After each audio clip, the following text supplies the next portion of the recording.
why don't you open, James? Say, hey guys, it's James, and blah blah blah, and start us off. Why would I do that? I don't know, because I don't know what the fuck I'm doing. So anyways, hey guys, it's James here, and we decided to bring you something real interesting today. We got the big iron versus the little iron. I've got my Ruger single action Blackhawk 44 Magnum. And Mike, what do you got?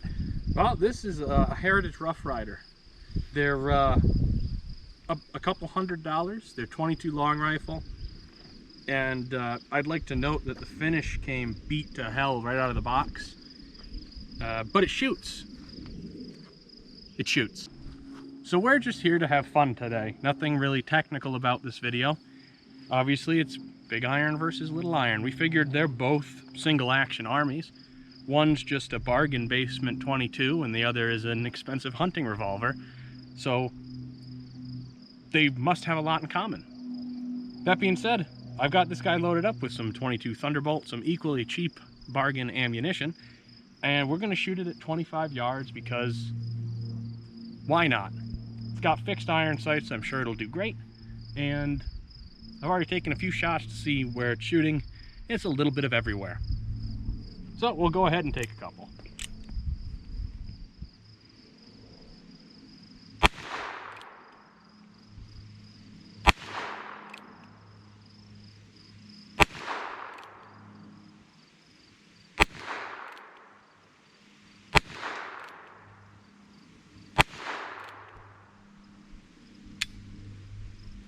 If nothing else, it is a really fun cap gun. And as far as being fun, when you bring the hammer back to half cock, you do get to individually strip out your 22 brass, which to me is the most fun part of shooting this gun. There's just something fun about it, and this is technically my first revolver. So those other revolvers I showed off were because this made me fall in love with revolvers, which is really funny because there's really not a whole lot, at least with my specific one, that's really redeeming. Let's go take a look at the target.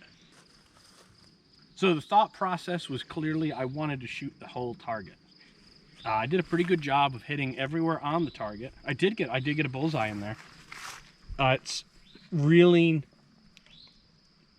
I mean, you guys can take a look at it. It doesn't have the greatest sights in the world. It's a gutter with a fixed post here in the front. So it is what it is. It's not an adjustable gun like or sights like the Ruger Super Blackhawk, you know, but I'm sure this has got to shoot better than it. All right, so up next we're gonna be shooting the Blackhawk. And this thing I'm currently shooting a custom hand load of mine. I got my hand cast 240 grain round nose hard cast, and yeah, just a little bit more powerful than a 22. See how it does.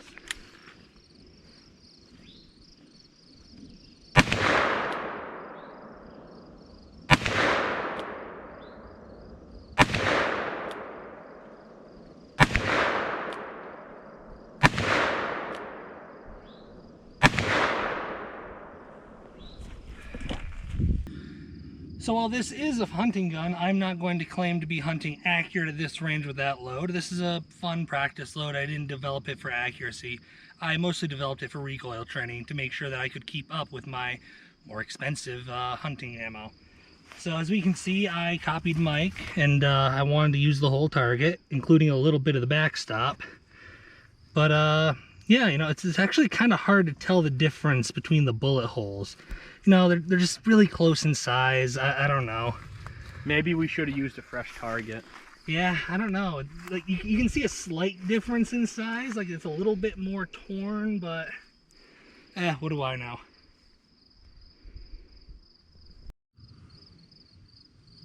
So obviously this wasn't intended to be a super in-depth comparison, because there really in reality is almost nothing to compare between these two guns, other than the fact they're both single action armies and they're both fun to shoot in their own right.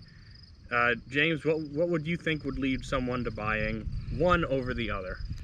I mean, really, for the most part, it comes down to either familiarization with the platform, you know, the single action revolver, in which case you would want to go obviously with something 22 caliber for training purposes, or potentially small game hunting if you get good enough.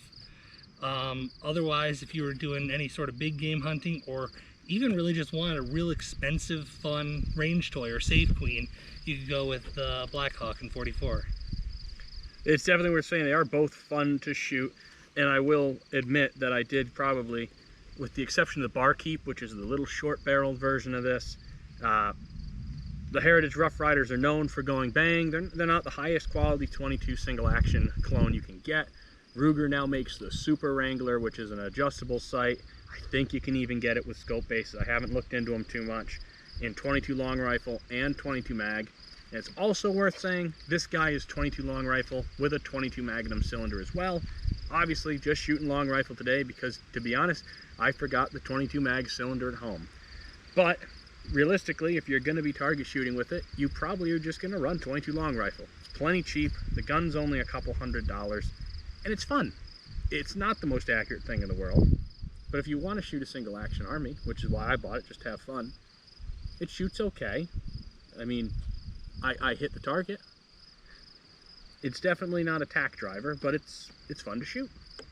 They both are, really. Yeah, they're both fun. Whether you want the light recoil or heavy recoil, disregarding cost, they're both just as fun. They just provide different types. But if you're looking for the highest quality of a plinker, or something that gives you a little better feel than this, and it's just as soft to shoot, James, do you have something we can show them? You know, I think we might. Let's go find something.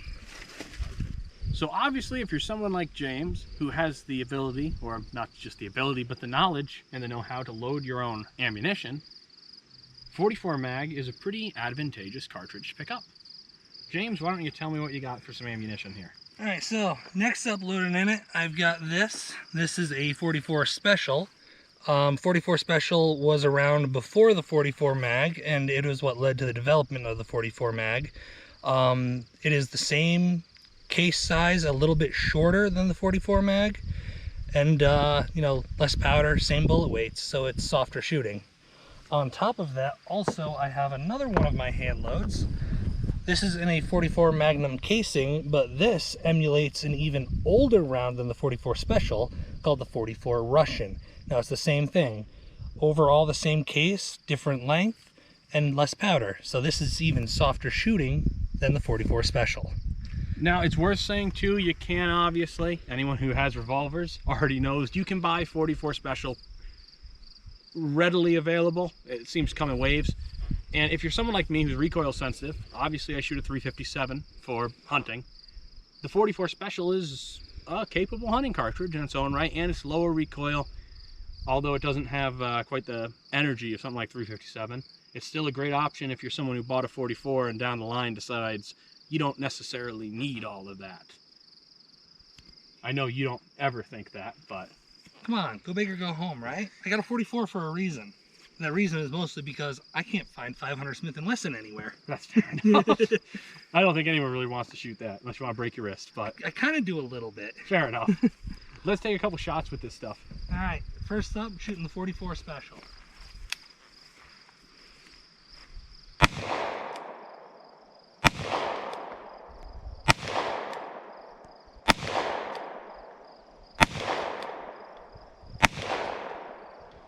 All right, there's 6 shots of 44 Special. Feel like letting me shoot the Russian? By all means.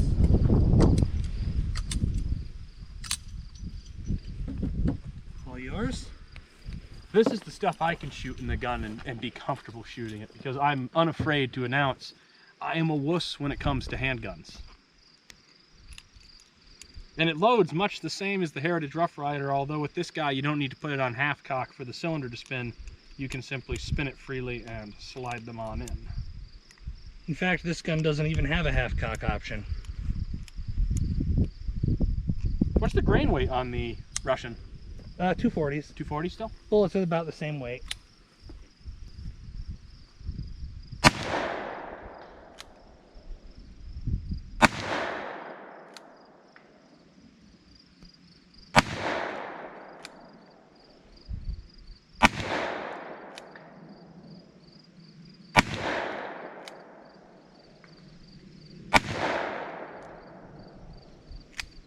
think that was 6. Yeah. That was my first time shooting the Russian too. It's actually hotter than I thought it was going to be. I thought it was going to be substantially less than That one's top special. end Russian. But certainly a fun gun to shoot. Definitely. All right, guys. Thanks for watching. Stupid video, but revolvers are fun. Sometimes you just got to have fun with them. If you like the content, like and subscribe. We have more like this coming. Obviously, as we head towards the fall season, get into a lot more hunting. It's going to be a great waterfowl season and deer season, I can already tell. And until next time, thanks, guys.